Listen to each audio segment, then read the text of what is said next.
FTV kanali jonli efirida O'zbekiston Got Talent super finali. Efirimiz YouTube'dagi rasmiy kanalimizda ham translyatsiya qilinmoqda. Dunyoning qay burchagida bo'lmang, bemalol tomosha qilishingiz mumkin. Zero bizning shou chegara bilmaydi. Xuddi shu bizdagi iqtidorlar singari va bu talant egalaridan yana biri sahnaga chiqishga tayyor. Ibrohim, o'tgan gal siz uning drayviga yuqori baho bergan edingiz. Gap kim haqida ketayotganini menimcha siz tushundingiz. Endi sahnadagi cholg'u asboblardan xulosa qiladigan bo'lsak, menimcha Umidjon Vahobov haqida gap ketyapti. Va men nazarimda bugungi chiqish o'tgan galgidan zo'rroq bo'ladi. Sababi bu yerda musiqa asboblari ko'paygan, klavish paydo bo'ldi, elektro baraban, rubob bor, adashmasam u yerda dutor turibdi. Men o'ylaymanki, zo'r bo'ladi bugun. Haqiqatdan hozir hamma raqsga tushsa kerak, yana bilmadim. Tushamiz, albatta tushamiz. Qarshi oling, Umidjon Vahobov.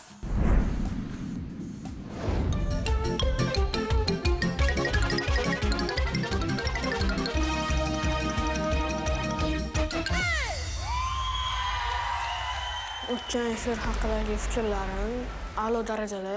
Bu nomerda men juda ko'p tayyorgarlik ko'rdim. Men sahnaga chiqishimdan oldin ozgina hayajon bo'lgandi. Jo'ralarim albatta telefon qildi. Jo'ra nima bo'lyapti? Yaxshimi? Sen sahna yondirasan, unaqa deb juda katta qo'llab-quvvatladilar. Keyin hayajonni yengib, bo'ldi sahnaga chiqib, o'sha yondirish kerak sahnani degan hissiyot paydo bo'ldi. Ishtirokimdan keyin qo'llarim qonamadi, repetitsiyada qonadi. Bu kichkina travmalar maqsadim yo'lida umuman to'xtata olmaydi.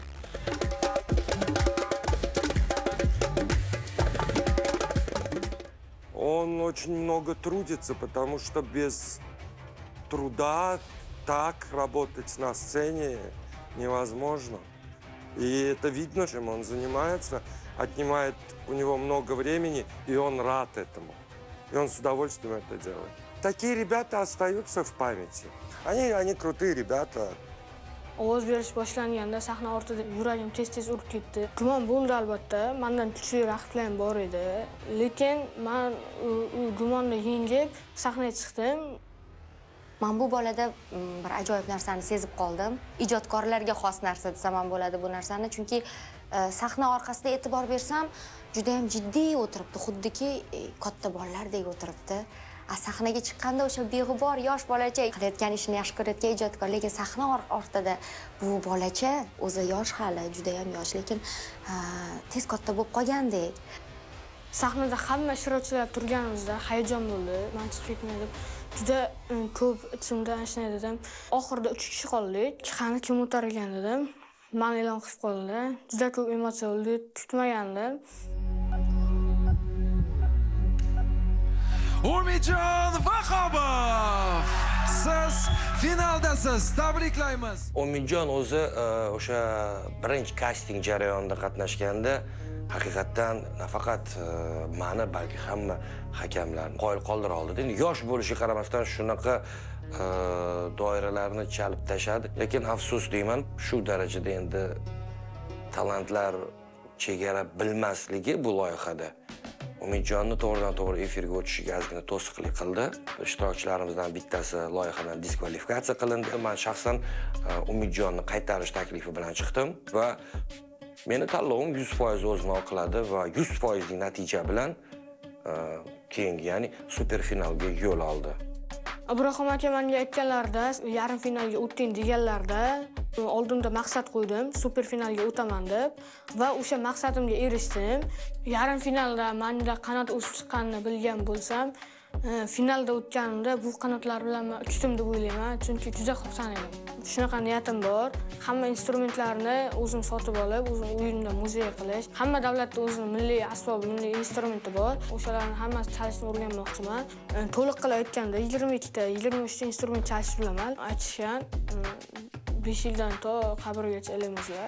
Hali yoshman, hali yana butun umrim oldimda. Super finalda xalqimiz bergan ishonchni oqlashga harakat qilaman. Meni qo'llab-quvvatlashda davom eting. Umidjon Vahobov.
bilasizmi, yana bir bor bugun amin bo'ldim. Shu kimni ortga yana qaytarish mumkin degan savol tug'ilganda sizni tanlaganimga. Haqiqatan siz bitta gap aytaman, tug'ma talantsiz, bilasizmi? Buncha cholg'u asbobini chalish, bu hammasi oson emas. Birgina klavish o'zi qancha, hozir barabandagi setlarga вообще gap so'z bo'lishi mumkin emas. Men hattoki gapimni ham yo'qotib qo'ydim. Super.